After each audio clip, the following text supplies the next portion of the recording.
Hello, everybody. I am so excited for the conversation that I'm about to have today because many of you write to me and talk about the challenges going on in your love life and with relationships. And maybe you're trying to find the right individual or you're trying to make things work with the individual that you thought was right. And so I thought it would be wonderful to have a conversation with an expert in this arena. My husband and I just got to have a fabulous conversation with her showing up on her podcast, which I will definitely be linking you all to, but it's definitely something worth checking out. And this podcast is called Intelligent Love. But this is Joy Nordenstrom. She is the creator of The Joy of Romance and has been doing wonderful work around the world researching romance, love, connection, helping people to have better relationships, helping people to find the relationships that she wants to be in. She is a compassionate matchmaker in addition to being a relationship coach and guide. And I was just very impressed by her. So I thought it'd be wonderful to bring her here with all of you to share some of her wisdom and to just offer what she does so wonderfully. So Joy, thank you so much for being here. My pleasure, Kaelan. I just love your energy. I'm so happy that we got to spend our quality time together, and I'm excited to continue to play in the sandbox of love with you.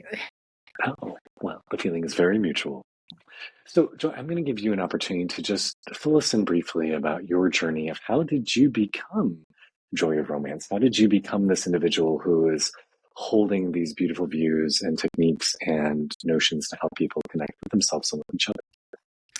Well, thank you for starting with that. I had been married for, well, we worked together and were married a combined 10 years almost. And 7 of those we were officially married. And I started to feel we're hitting some bumps in the road. How do we get back to the good stuff? I know it was really good in the beginning. And this was really the infancy of anybody called a coach online. So I was finding either therapy to fix it or religious based ways. Religious wasn't a good fit for both of us. So we tried therapy and I thought, this is ridiculous. Whatever you're dwelling on is growing. It's like exponentially getting bigger and bigger. This is not going to work. So we ended that. He went off on a trip, and I had told my friends, a dear friend of mine, I said, I'm going to give this a couple more years and see how it goes. And if he can really work on some things, and maybe it could work. So he came back, he ended it very abruptly. And I had already done this research and I had actually found the URL and purchased it for Joy of Romance. And within a week or so, my undergraduate professor of economics called me and said, hey, Joy, it's 10 years later, but you had a double major, double minor. We're starting an MBA program. Would you mind coming over and chatting with me? Because I think you could finish it in 1 year because you had a double major and double minor. So I was like, wonderful timing. I want to write this business plan. So went over, got accepted into the program. It actually took longer to get my divorce because he tried to backpedal on it. And it was 13 months to get this MBA, and I wrote the business plan. Then I had this beautiful deck. I knew I wasn't quite ready for funding. I did know that I wanted to take this to a much larger level. So I wanted to, back then I said the Martha Stewart of romance. So all these one-on-one services, this base, this middle tier of all this education. And I had just wonderful teachers. And then a base tier that was kind of Etsy for love, sex, and food. And I thought, this is awesome. And so 2 of my friends were venture capitalists. I asked them, can you guys just let me play with your team, play devil's advocate? Both of them said, great value proposition. You know your target market. You know where you're going with this. Now go become Joy of Romance. And that's when I sat with it for about a week. And I decided I didn't want to go a typical route to become a therapist or whatnot. I had all these wonderful relationships with people I had been studying from. So I traversed the globe over to my favorite coaches, authors, therapists, neuroscientists, biologists, social anthropologists, the guy who created what's called the facial action coding system. And I love that science was finally catching up with self-help books so that we could see what was really making us tick in relationship and what could be causing the demise. I took 10 core patterns from all of these wonderful teachers aggregate them together. And I called that our relationship blueprint. And I saw that how people scored in these different patterns, some of which were just core to who we are and they're not going to change. But if you understand them, then you're not blindly piloted by them. Some of which, when they're combined, are the strange oil and water combination. You don't know that, but you might be inadvertently confusing someone, thus creating a little micro tear in that foundation with somebody. And then, as you know, we all have some weak links. We're not all perfect when it comes to being a partner. So if we know those in advance and we understand where they came from and who we want to evolve into as our highest self, as we get to know this new person and we can be vulnerable with them, we can start sharing that and actually asking them to be a champion of us becoming our higher self by gifting them. Hey, it might feel like this if I'm kind of out of sorts. That's not who I want to be. And these are some tools to work with me to get me to a more grounded place. And please see me as this higher self that I'm working to be. And it's really that beginning of becoming, spiritually aligned so that you're growing together. So with that, it was always my mission with Joy of Romance, first and foremost, to help people learn how to be their very best in partnership. I had become certified in matchmaking from a place called the Matchmaking and Behavioral Sciences Institute in New York City. It doesn't exist anymore in that entity, but it was a really robust training. I felt like I had been matching people since I was in high school. I just loved people and putting connections together no matter what. And so it was innate in me that I would do that eventually. But really, the foremost part was to appeal to men because I felt like women have all different ways of communicating about relationships, but men's emotional connection, their vocabulary, just their experience around relationships was really truncated. And I thought, wow, if I can get to them with the science, which I know they like, then I can get them to drop into their body, drop in and integrate all of their being into who they show up as in a relationship. And so that was really my passion, was to work with men who had really found success in many different levels, but had been continuously hitting their head against the wall in that relationship house.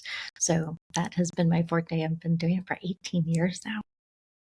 Well, you brought up several things I would love to dive into, so I'm going to name a few of them, Okay. and you can respond to whatever excites you amongst that. First, you talked about your experience trying to find a solution for your current relationship, your then marriage, through the means available to you, which at that time were either religious support or traditional therapy. Yeah.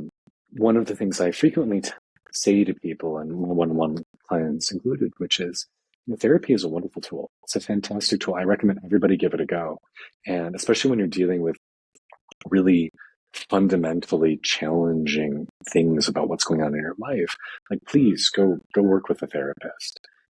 And at the same time, it is not necessarily the right tool for all situations. And depending on who you are and where you are and what you're looking for, alternative modalities may be helpful, whether that's a coach or a guide, or it could be a priest, it could be someone from a religious setting, or it could be a shaman. Maybe you need an exorcism. Who knows? But just being open to the idea that help comes in many different forms. Yeah. And, there's that old saying of it takes a village to raise a child. It also takes a village to make an adult happy and healthy. We need help from many different sources, and staying open to that. So thank you for filling a very necessary need in the world for saying, hey, this may not be about me diving into my childhood and diving into these past negative experiences with my partner. This may be about how do I move forward and develop constructive tools to navigate things well. So thank you for that. You're welcome. The second thing that came up for me was the idea that you brought up of knowing yourself. And for those of you who've engaged with my channel, watched my channel, that's basically the takeaway from every video I post, is there's very little in life that is inherently wrong from an objective sense. It's about knowing, why are you making the choices that you do? Why are you behaving the way you are? And do you want to behave differently? Can you? And so to put all that focus on self-assessment and self-understanding and saying, okay, maybe I wasn't aware that I was creating a situation that made me come across as hot and cold and creating this oil and vinegar experience with my partner. But now that I'm aware of it and drawing some attention to it, I can make some different choices. And then the last thing you brought up, which I would love for you to address too, is specifically um, the need for men specifically to have a little more support in relationships and with emotional understanding. Many of us grew up in an environment where we were told it was not manly to express our feelings or even to be aware of them. We were told to shut down and disconnect, which I'm a big believer that you are able to offer somebody else what you have within. That if you try to give somebody something that you don't actually have, it's like trying to draw from an empty well. So if you don't have self-understanding, if you do not have connection to empathy and emotional awareness, then how are you going to bring that into a relationship? Which those are necessary skills. And so much of the material we see marketed towards men when it comes to partners is more of like kind of like bro culture kind of stuff of like, like how to get a woman into you, how to be better at picking people up, or, how to dominate in the bedroom, which, I mean, okay, sure. Maybe that's fun. Maybe that's something worth looking into, but is that going to create a lasting, meaningful partnership, which I think is something very different. So those are some of the things you touched on. If any of that is conversation worthy, feel free to dive in.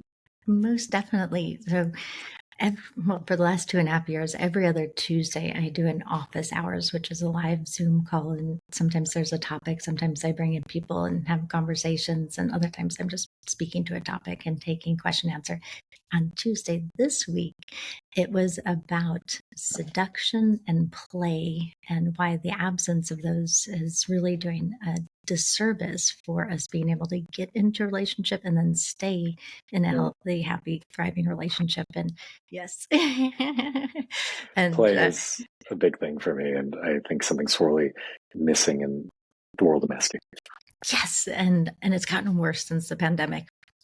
There's so many more people I've been making matches for who pre-pandemic, I know them to be lighthearted and fun and to be able to be flirtatious. And something happened where they got very heady and very fear-based and more introspective.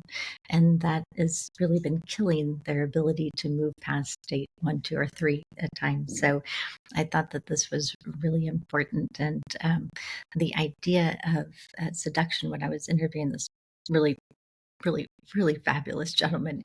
He reminds me of the guy from the Dos Equis commercial, "The Most Interesting Man in the World." And Yeah.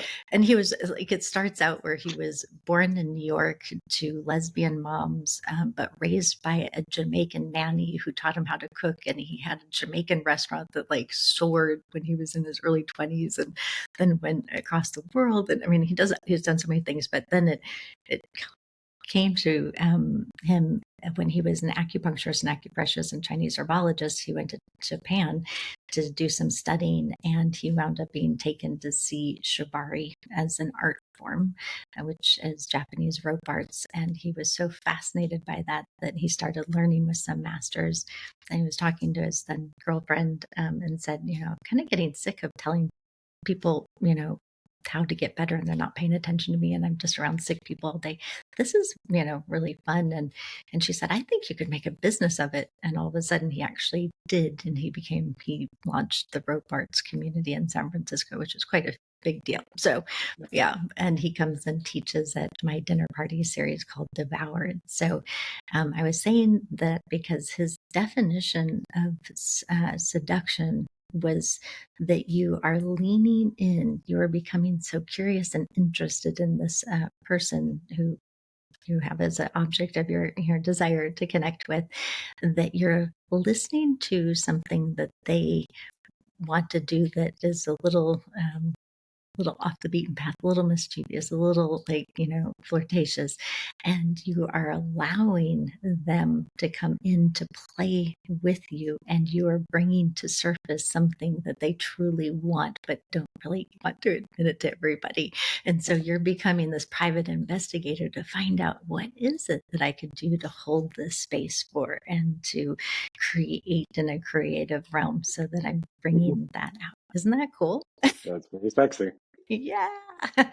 And I think seduction gets a bad rap because of those pickup artists, of using neurolinguistic programming to be very manipulative. And I think that if you're looking at even flirting, when I'm defining flirting, your mirror neurons are syncing up, your spindle cells are connecting with somebody, and whatever's going on in the back of your mind is totally being broadcast in the corners of your eyes, corners of your mouth, just your body posture and everything. So you have to do your self work to get in the right headspace to be able to make those positive, connections with somebody. And when you do that, if you can go out into the world and I've done my due diligence, I'm in the right space, I'm in a happy space, I then, even with somebody looking at me, I know that I can elevate them. And this idea of flirting is that I get to have an interaction with you where I uplift you in such a way that I'm leaving you in a better place than I found you. And in turn, that uplifts me. So looking at these words in a different way instead of just a black and white, and to go, how can we play with them? How can we make that a part of this paint palette of who we get to be when we go into the world? I think can start expanding our consciousness and our brain, and knowing I got to do that work because this is the most powerful sex organ I have back here, is what's going on. Because even the way you smile at somebody, if it's not authentic and you're doing what's called a Pan Am, a Duchenne smile, you leave somebody feeling, yeah, don't you? Yeah. Mm. It's so unsincere, unauthentic, that it breaks with us and it brings us down. So I went on that tangent, but I think that knowing that men have had that truncated, be a man, be a bro, and you have a very narrow window in which you can communicate, say, oh my gosh, I can actually have such a much more rich life where I'm making these magic moments with people. If I do my self work, if I do that place where I'm to a place where I can elevate someone. And that doesn't mean you have to be happy all the time. I think we've got to overemphasis on happiness. If you're not in the right mood to make that, do that little cloak like they do in, the invisible cloak. But when you know I have this opportunity to make an impact, and I'm single, or I just want to raise the vibration of the people around me, that is where I'm going to go, and to do that self work. And I'm going to say one more thing, if you don't mind. Eleanor Roosevelt has my favorite quote. She says, do one thing every day that scares you. And I say, if you're attracted to somebody, do it with that sex. So you're pushing your comfort zone just a little bit to hold somebody, smile a little bit longer. And if you can't think of something a little bit scary to do, it doesn't have to be big scary. And it doesn't even have to be with somebody you're attracted to. It's somebody that you're choosing. I'm making this decision to uplift this person.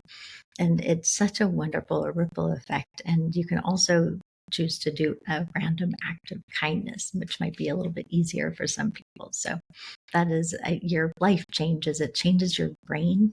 And if you can do that when you're single and you start having this creativity around that going, Joy said, do this today. Okay, got to get one of those in. You're going to open yourself up to more experiences. You're reprogramming your brain not to just be staring at your phone and be so into yourself. You're looking at your environment to see where those opportunities are going to come about. And you get to have more creative juices. That translates beautifully into being in relationship with someone, to keep doing that, but then to do it with your partner. What could I do today that's a little out of my comfort zone, but I know is in their language and their connection, to make their world a little bit more beautiful? So again, it's that using what we know about science and bringing that in and becoming a habit to become that person we want to be in relationship.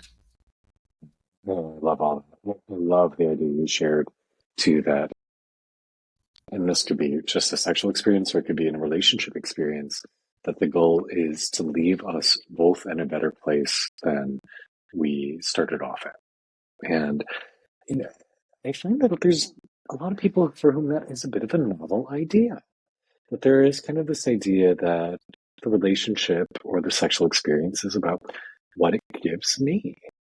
And something I hear routinely or hear often enough in the gay community, is amongst friends who identify as bottoms.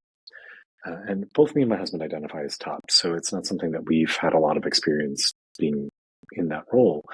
We've heard friends who identify as bottoms saying, it's really rare to find a top who really cares about my experience, that I'm just treated as, for lack of a better term, accessory, or, a physical body with which that person has a masturbatory experience. That it's rare for them to feel like, oh, what are you getting out of this? How are you feeling? Are you feeling cared for? Would you like a massage? Would you like to be tickled? Would you like something? But it being so much about men just wanting to get their needs met and not necessarily caring or inquiring about the other person. Yeah. Well, I would highly recommend, if anybody wants, like, message me and I'll send you, it's a private link to get to that conversation that I had with the Shibari teacher. But he said it so beautifully. And so I'll try to condense what he said when we were talking for an hour and a half. So the essence, what he said is that, whoever the bottom, whoever the person that's giving, themselves is, they're the ones that should be in control. And it should be the other person that it's their job to become inquisitive and to really have the communication beforehand, to know what would work, what wouldn't work, where they're willing to try things, where they're willing to push it a little bit, but to know this is my opportunity to become creative, romantic, to play, to have the script be that I'm holding that space for them in such a way that they can go, I don't have to think about anything. I know I can be supported and cared for and loved and taken on this journey with this person because there's so much trust and love and respect there. And that's going to elevate both of us. And to know that they've done that investigative work to really tune in, and to know that the person who's the bottom has all the power. They should be able to say, no, not that way, this way, could you try this? And to allow that conversation to be really fluid, and to know that this can actually keep getting better and better and better the more that I can be inquisitive in these situations, and to really, be playful and fun. And he was even, he had 3 different ways he was describing the connections. One was sensual beings are, these are the 3 different sexuals. So sensual, more animalistic, and sadistic. And the sadistic, we went into a deep dive because my audience was very, very vanilla. So they're like, "Ooh, we don't like that word." And he's like, "It's just, I like to change the word sadist to more of a sensation. I like seeing sensation and then having a reaction." And so somebody could say, I'd like to be nibbled on. I'd like to be bit, but I'm a little scared of that. And he said, just the act of going around and going, ooh, maybe I'm going to take a nibble here, and like kind of chattering his teeth over here, and like barely, hardly even like nibbling on the person, but having that dialogue and, tickling their fancy that, oh, this might happen or that might happen. It becomes this really joyful, playful time instead of it being serious and like getting my needs met. It's like, no, this is this beautiful exchange that we get to create a magic moment where this person's like unplugging from the world and all their responsibilities to be here, to be in this moment with me. So to really have the honor and respect for both parties in that, I think is incredibly rewarding, and will leave you so much more filled up than just going in and getting my needs met and wham bam, thank you. No, you bring forward a memory where I was kind of curious about the idea, oh, what would it be like to be in a situation like that where I'm restrained and where somebody is, doing things to me. And so I had accepted an invitation once upon a time with somebody who like was kind of their shtick. That's what they did. But they weren't good at the seduction aspect. They weren't good at the like turning you on in your mind. And so, like the first few minutes was thrilling because it was like, oh, this is new and this is scary and this blah. And then the rest of the time I was there, I'd be like, okay, well, all right, are we done? Yeah. And just how important that mental aspect and that idea of seduction is. And I think it's not something we pay enough attention to. And it doesn't always show up in like, I love that you brought up this idea of stepping into your discomfort zone a little bit to do it. Because, like, for example, something I know that turns my husband on is when I set aside something I needed to get done today to help relieve something from his to-do list. Like maybe he's like, can you take this box to the post office? And I really don't have time to do it. But I know that if I like, okay, I will go do this act of service because that's one of his love languages for you, it will turn him on. And be like, okay, well, you know, stepping into that little bit of not a big zone of discomfort, but just a little beyond what I normally want to give and watching the result. Yeah. Isn't that amazing when we can really pay attention to somebody else's needs and to be a catalyst for them and how you're like, really, that turned you on? Like some people would be like really baffled by that. Oh my gosh, you did the dishes, man. I love you. Nothing turns on my husband more than me cleaning. It's like, oh, look at these floors. Take off your clothes now. Sounds like my husband. It's very funny. Care less I brought him home like, oh, I bought you this really nice jacket. Oh, thanks. Gift giving, nothing. Cleaning, absolutely. Cute. So something you brought up earlier wanted me to ask you a question. Now, I know when you are in the role of matchmaking and introducing people, like you introduce people one-on-one, you don't even give the contact info. It's just kind of this intentional conversation between two people. Do you feel like how easy it is to meet somebody new nowadays through all the apps and all the technology and you know you could have 10 different people over this evening if you wanted.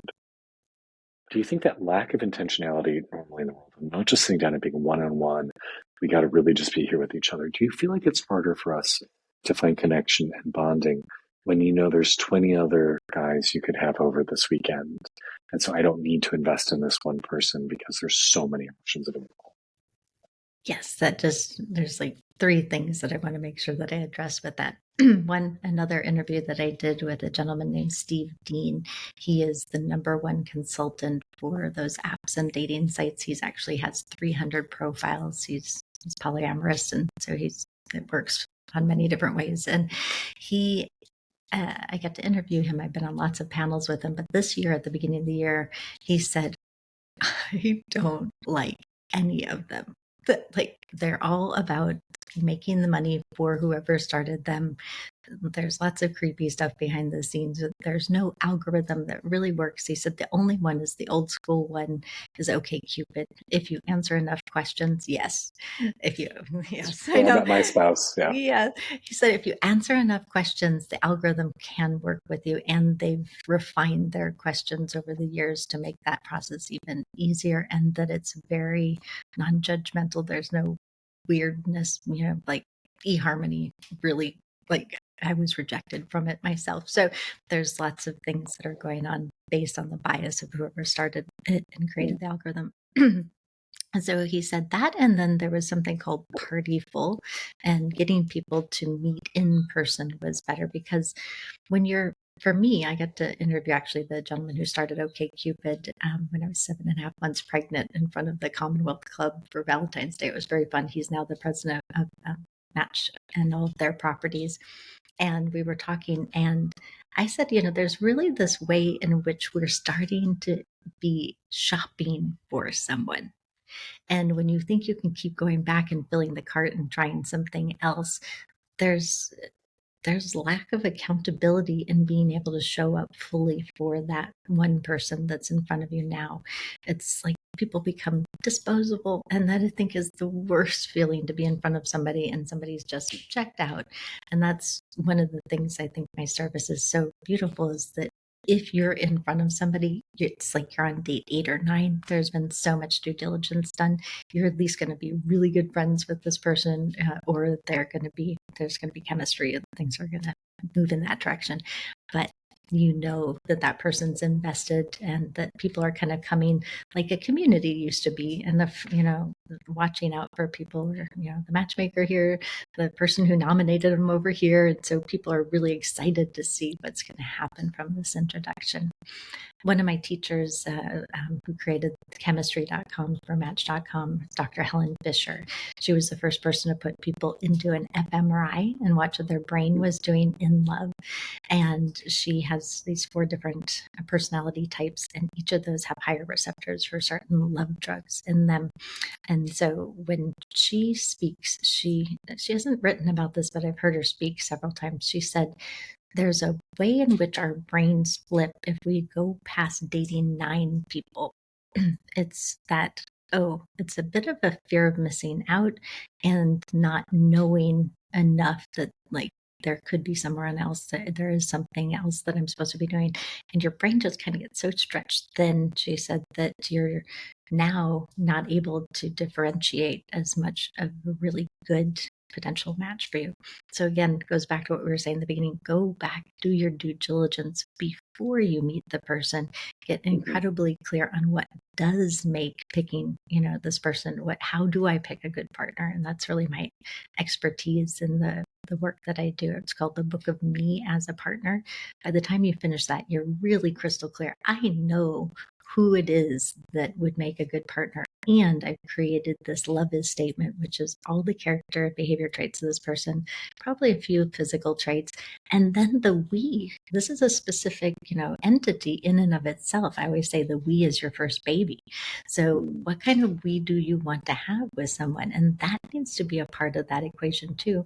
And then when we start to date with intentionality, be with that behind us, then we can weed out people quickly. If we're dating to date somebody forevermore, not if you're just playing safe, that's completely different.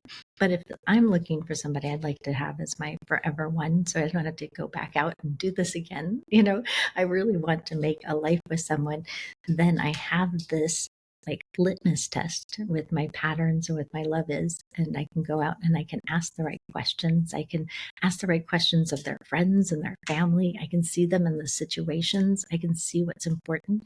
And I say, as long as you have 75% of what it is that you're looking for on this list, with your must-haves being taken care of and any deal breakers not on there, and this partner, you can help them understand that they have at least 75%, then you can go, hell yes, let's commit to this, and not forevermore, because you don't know forevermore. You can't know forevermore. Okay, you happen to randomly be able to do that, but you are one of the few people on the planet that was able to do that. I don't know what tomorrow brings, right? We just today, we focus on today. I loved your love story. So, but that ability to go, I'm going to create a short container. I'm going to say, I'm going to go all in because this is good material to work with.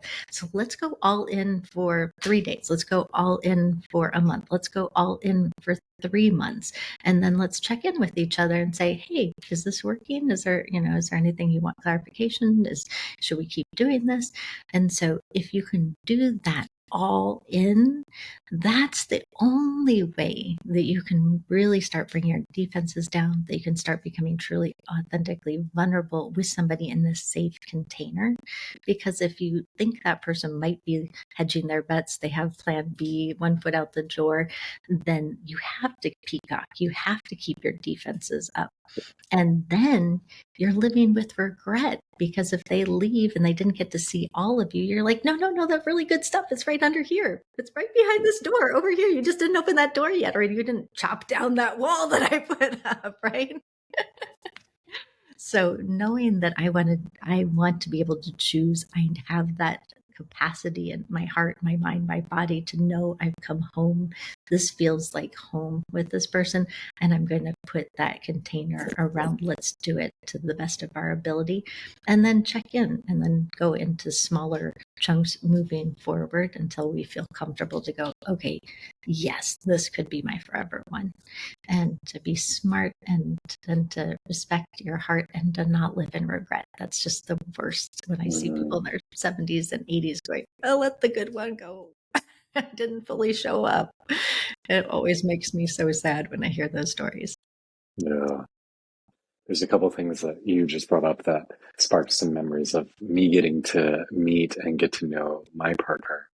And for those of you who don't know me and Anthony's love story, I did create a YouTube video like 2 years ago about how we met and fell in love. I should probably update that at some point. But prior to us meeting, I had recently started to do something that you just mentioned, which was understanding your list of must-haves, understanding your list of deal breakers, and then the things that you would like that, as long as they've got, a good percentage of them, I think you said 75%, then woohoo, great job. Um, and I had done that for myself, like 6 months before I met my partner. And it was amazing to me. So it cleared out so many people from wanting to ask them on a first date. Because then you're like looking at their profiles and they're telling you about who they're wanting to present themselves as being. And you already see some deal breakers, or you can tell, like, oh, there's some things I really need and they're not presenting this. Like, okay, they might be really cute, but I'm not going to waste a date on that. I'm not going to waste my time. Like it narrowed down the prospective people I wanted to meet by like a good 80% or more, and how valuable that was. Especially when, you don't know, when you start off and you're like, well, I'll just say yes to whoever and we'll just, we'll go have experiences. It can get overwhelming really quickly. But one of the things that I knew and I learned really quickly that my now partner wanted is we both were looking for a we experience of cosmic love. We both really wanted to have that, you know, head over heels, spiritual, transcendent sort of experience of two becoming one. And so that was something we were both looking for. And I think it was such a blessing. Like, earlier before this interview, you and I were talking about things happening in the right way at the right time. My husband messaged me as I was boarding a plane to leave town. So we had a whole week to talk before the physical stuff and the pheromones started messing with our brain chemistry. But having that whole week to really just compare notes about where am I? What are you looking for? What am I looking for? And how amazingly beneficial that was. There was one thing that he told me early on in the getting to know each other process that really stood out to me as being significant. And that was the fact that he was on really good terms with all of his exes.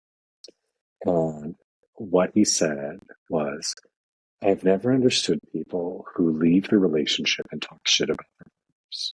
One, because it reflects poorly on you. It's like, well, why did you stay with this person for all these years if they're really that much of a jerk? But second, obviously you chose this person because you admired them in some way, that there was something beautiful about their spirit. If you enter a relationship with love and compassion, why wouldn't you also choose to exit the relationship with love and compassion?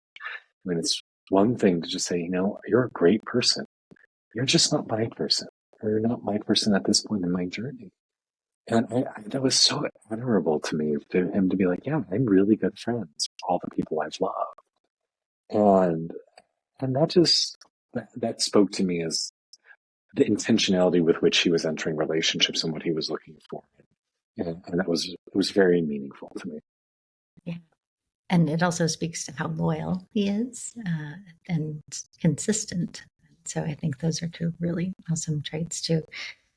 But I would say, just on my personal front, if somebody, if you were with them and they weren't so great, you can't always see that in advance. So we have so many different, I was married to somebody who officially had narcissistic personality disorder and also had an avoidant attachment that was very strong, and probably some other disorders in there. But and then the second time that I was engaged, I invited somebody in who looked very different, a different type of narcissism, covert narcissism, and was a really good actor. So you can get duped, but the more that you do your due diligence, the more you figure out what doesn't work and why that doesn't work, and why you might have let that in based on your history with your parents or being in another situation. So just going, okay, there's some people that, yes, I should shut the door. And if I don't have kids with them or something else that's binding me there, we call it gray rocking, where it's not only exit stage left, close the door, bolt it, put a bunch of bolts and paper, pound everything in there so nobody can get through, and then run the other way and just don't look back.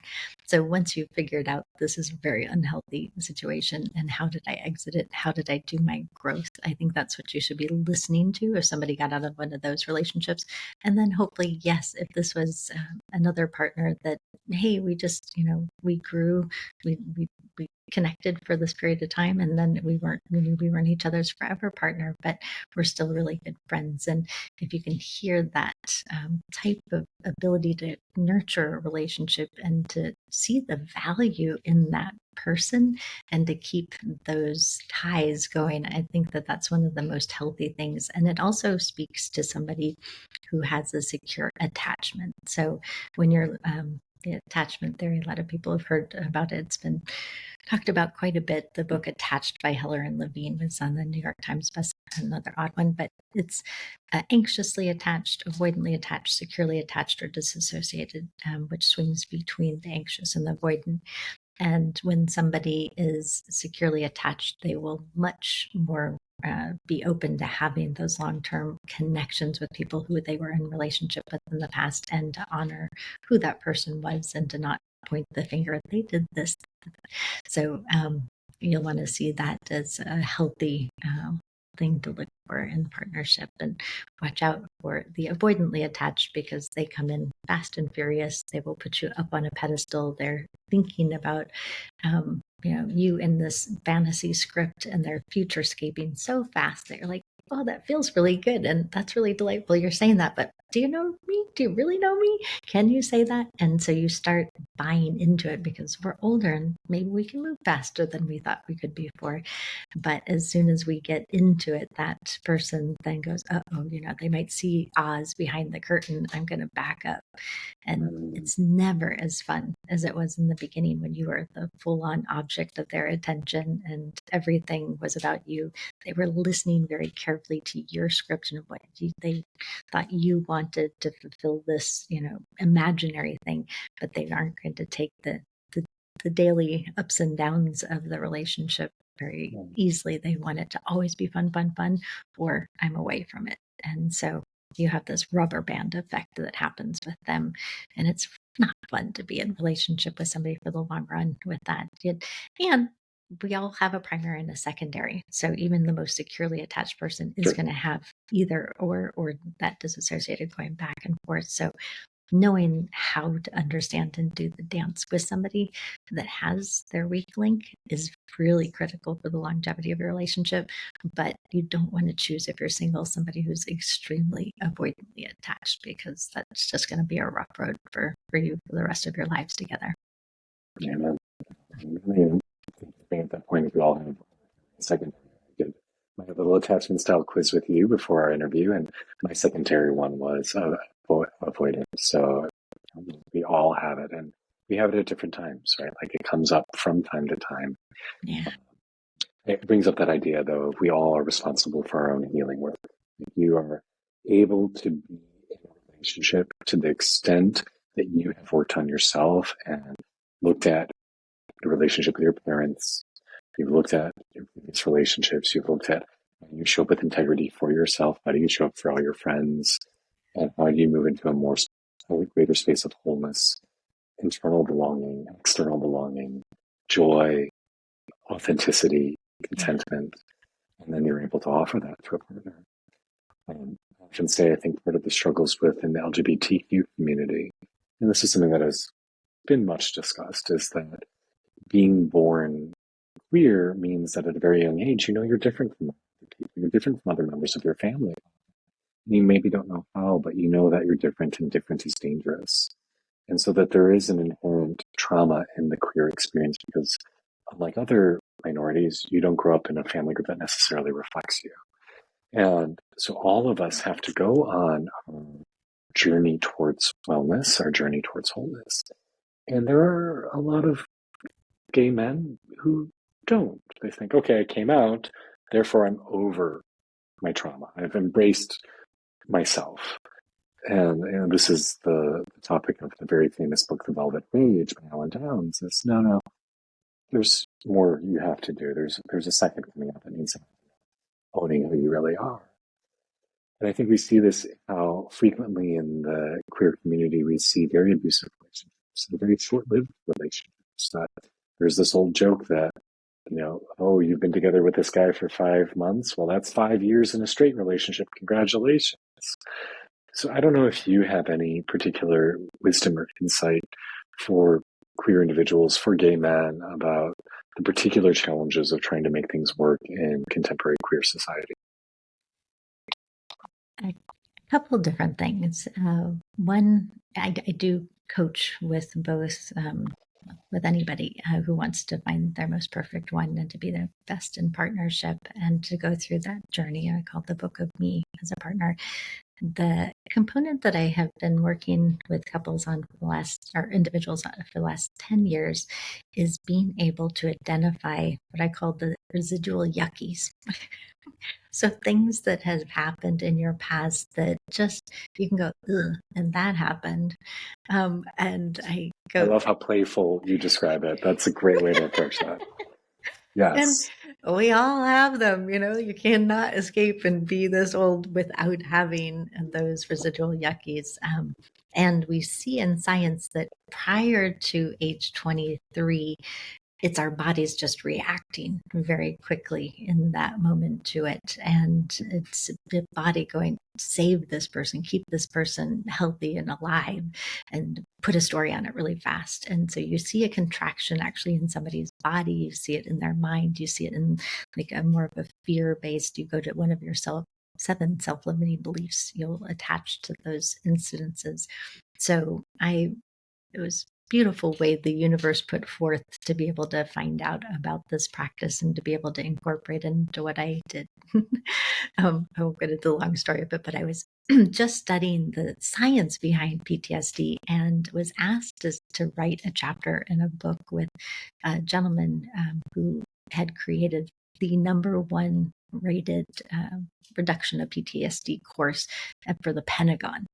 And yeah, and his co-author and him had award-winning, things happen with this work that they were doing. He was also the person who would come into corporations that were sinking and right the ship and get everything. So anytime there was crisis, he really helped make this happen. So I had been just immersing myself in the science of trauma and how one of the coolest things that has been a discovery in the last like 15 years was the difference between just talk therapy and talk therapy with a transformation happening. So most of the time you've gone to a therapist because something's happening that's not working right. You do work to figure out, well, where did that come from? What did I adopt as a mindset or, adopting as a autopilot during that time?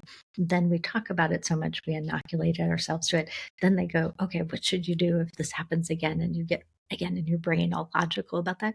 Well, the bad thing is if you get triggered and your vagus nerve gets hit, you're going into fight, flight, or dissociate. You're not in your, like, you can't integrate your whole body at that time. You are offline and you're going to keep going back to that weak link. So you just feel like stuck in a hamster wheel.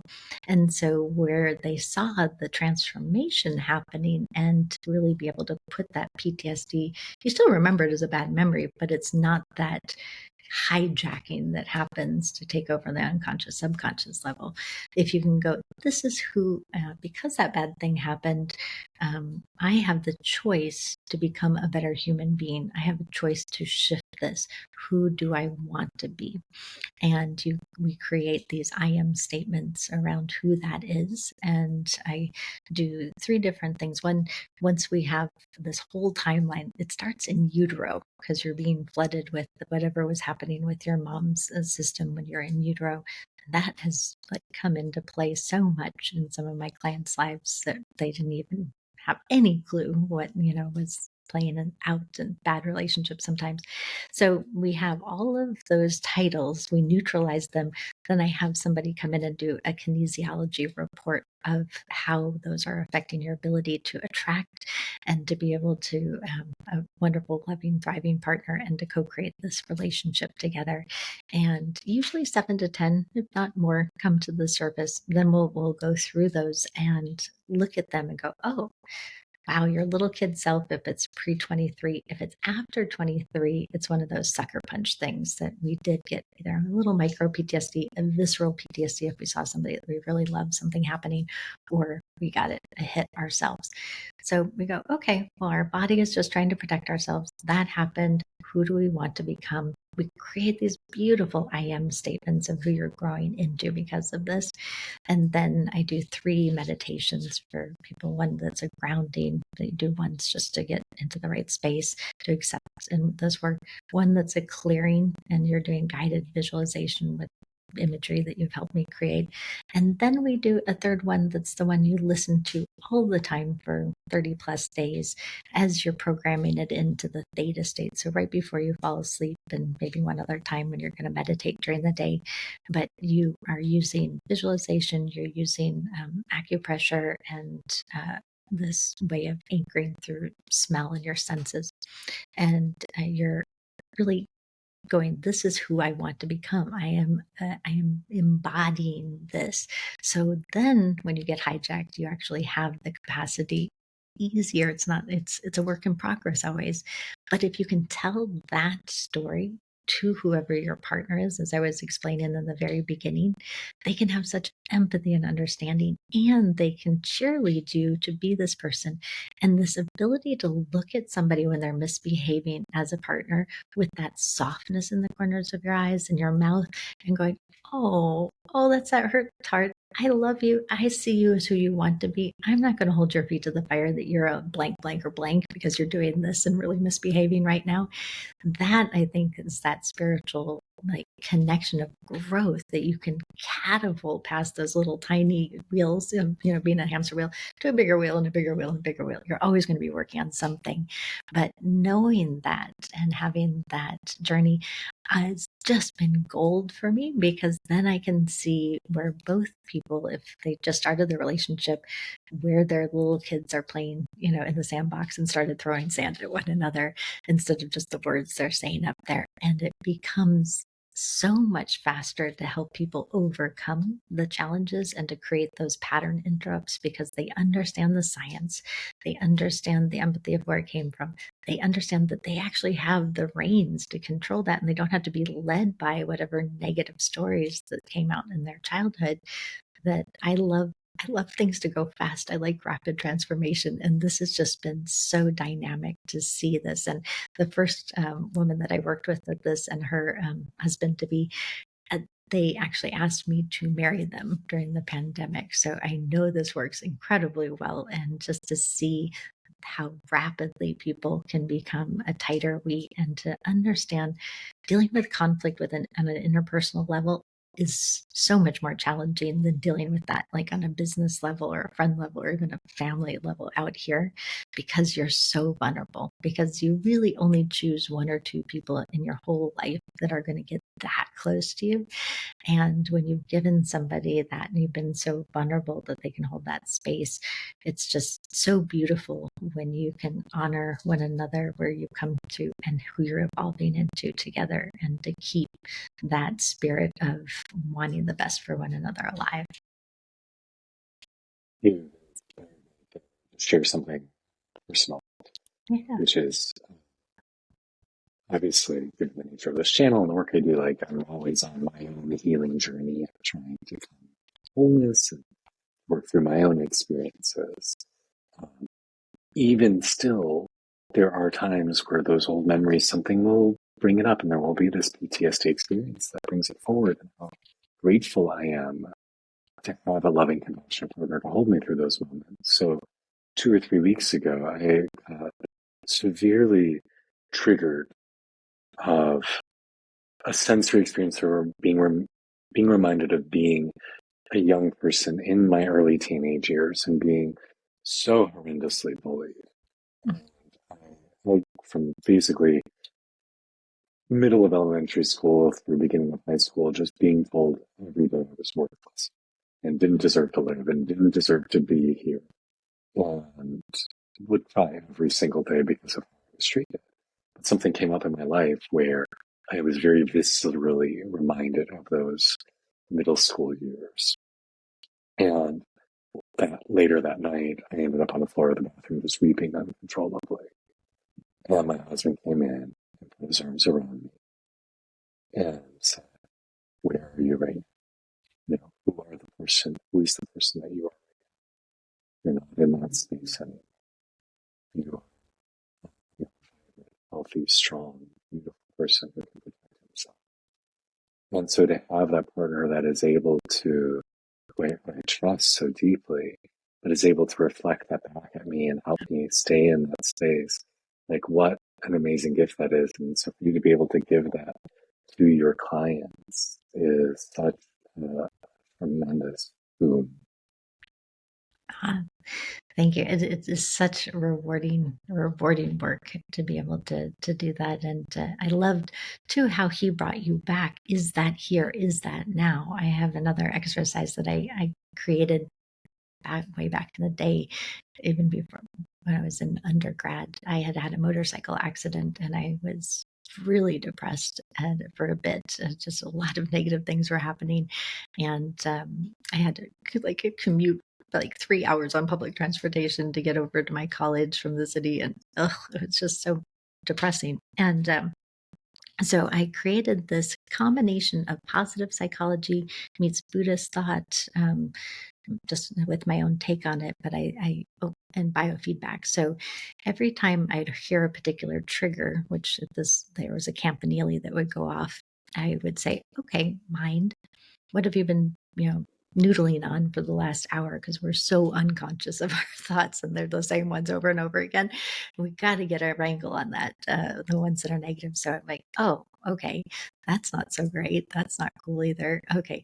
Of those thoughts, is it here? Is it now? Okay. No. Is it something I could do something about here or now? No. Is it just my mind having a thought? Yes, it's just my mind having a thought. And then go, okay, because I said that negative, I'm going to come up with a positive. And sometimes I can do it in this moment. Sometimes I'm running and I would just do like scribble it down or do a little voice memo. I made a promise to myself that before I brushed my teeth that night, I would flip it and I would create these new I ams and I would actually physically cross out the negative one and go, you're not invited into my mind anymore. This is really expensive luxury real estate and you are not paying for that right now. And I'm giving it to this guy. This I am statement is so much cooler and I will let them hang out with me in the luxury penthouse. I still love the work you're doing. I still love how you're showing up in the world and the difference you're making in people's lives. As I've said many times here on this channel, studies have shown the most significant thing you can do for your long-term happiness and well-being is being in a healthy, mutually respectful, loving partnership. And to help people find that and to be open to that is such an amazing gift. If somebody wants to work with you, either as a coach or as a matchmaker, or just to hang out with you because you're a cool person, what are next steps and how do they get involved? Yes, normally I have a website. I've been having a fight with GoDaddy at the moment, so there will be a website probably around the time this comes up, but there is a landing page. Right now it's joyofromance.com is my primary one. I'm starting to recreate a podcast that I had I was 14 plus years ago. It was called Intelligent Love 411 for men back then. Now we're taking it off and making it for everybody. Those who are single, those who are in relationship, those who just want to love better in all of relationships that they have. And so I've been recording a bunch behind the scenes, including your love story. Those will be launching soon. So keep looking on that. You can subscribe to my YouTube channel, Joy Nordenstrom's Intelligent Love right now, and you'll be notified of those. And every other Tuesday, as I was saying, I have this office hours. At the moment, it's complimentary. Eventually this year, it'll be part of a community that's connected to the courses that I'm doing. So Valentine's Day, the first time ever, I'm going to be doing the work that I've been doing one-on-one or one-on-two. So when I work with couples, it's called the Book of Us as a Couple Journey. And I love helping people establish the understanding of how these two sets of patterns play together. Again, you're looking, just like you were looking at your own relationship blueprint, you're looking at this with somebody and going, okay, where do we just click with these beautiful puzzle pieces? Where might there be some strange oil and water combinations that when the love drugs start dropping off, we need to pay attention to? And then where are these weak links that we're just going to know we need to start doing work on from the beginning? And when you have that, and then you learn with how your unique patterns come together, how do we communicate around conflict that comes from the outside in, and the conflict that's, inside that's going to be coming up. That puts like this divorce proofing layer down in your foundation. Of course, you're always growing and evolving, but you really have that capacity to become so much more. And like we had said, to use this as a spiritual journey to go, hey, I don't know if I'm going to be with you for 2 months, 2 years, or for the rest of my life, but I do know that being with you is going to help me be a better version of me, and that I'm here to help you be a better version of you, and that we're going to learn how to do a we so much better. So those courses, those one-on-one, one-on-two, are now being taken into a course with the community with it. So I encourage people just to message me. I can put you on the list. If you email me at joyofromance.com and put intelligent love list, I'll put you on the list so that every other Tuesday you can be available to connect with us. And if you're on that list, you also get access to my recordings of the last couple of years of most of those when there was no technical glitches that happened, and there's some fun ones there. And I also wanted to say that the way in which I do matchmaking is really different than other matchmakers. I gotta say, I don't really like matchmakers. There's a secret society of integrity-based matchmakers that I have been able to aggregate, which are individuals who have come forth with really heartfelt desire to help people and have people's hearts first and foremost instead of the dollar signs.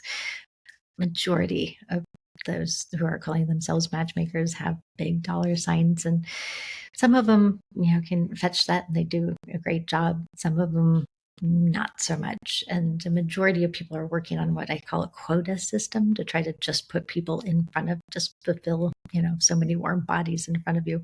They don't know what it takes to stand this test of time with somebody. And I think that's what major thing this differentiates me is I started out with going, how do we do forever more with somebody? How do we get to the right space ourselves before we even run into this person? How do we evaluate that? How do we lay that foundation? And so I stay with the couple once they've gotten together, kind of whispering on both sides, and just to make sure everybody's, understanding one another. There's so many misunderstandings that can happen so quickly, so fast, that could be a demise of this relationship. And again, living in regret really sucks. So I want to make sure that, we have the right conversations and to open people's minds up so that if they have that 75% on each side, that they can have a fighting chance to get off the ground and to thrive together. So yes, all of those different ways you can play in the sandbox with me. And I'm just here to help you succeed in love, whether it's just listening to me or we get to work directly with one another. But I so appreciate you giving me this opportunity to speak to your audience. And in my secret society of integrity-based matchmakers, there's 3 women that I work with who are really excellent at their networks, pulling in all different like sexual combinations of what you're appreciating and what you're looking for. And we really tailor it to who are you, what are you looking for? And then I have a whole army of secret love agents that are out there that I have really fun networks of people. And I've done so many different things prior to this that, motorcycles and wine and all these different crazy music business stuff that whatever your taste is, I bet I could probably find that person. I love becoming a private investigator for my clients' hearts. Joy, you just show up in such a beautiful, heart-centered way. Uh, Thank you for being the person that you are. Thank you for doing the work that you do. Thank you for doing your part to make the world a better place. Was there anything else you wanted to share, mention, or promote while we have a few moments left?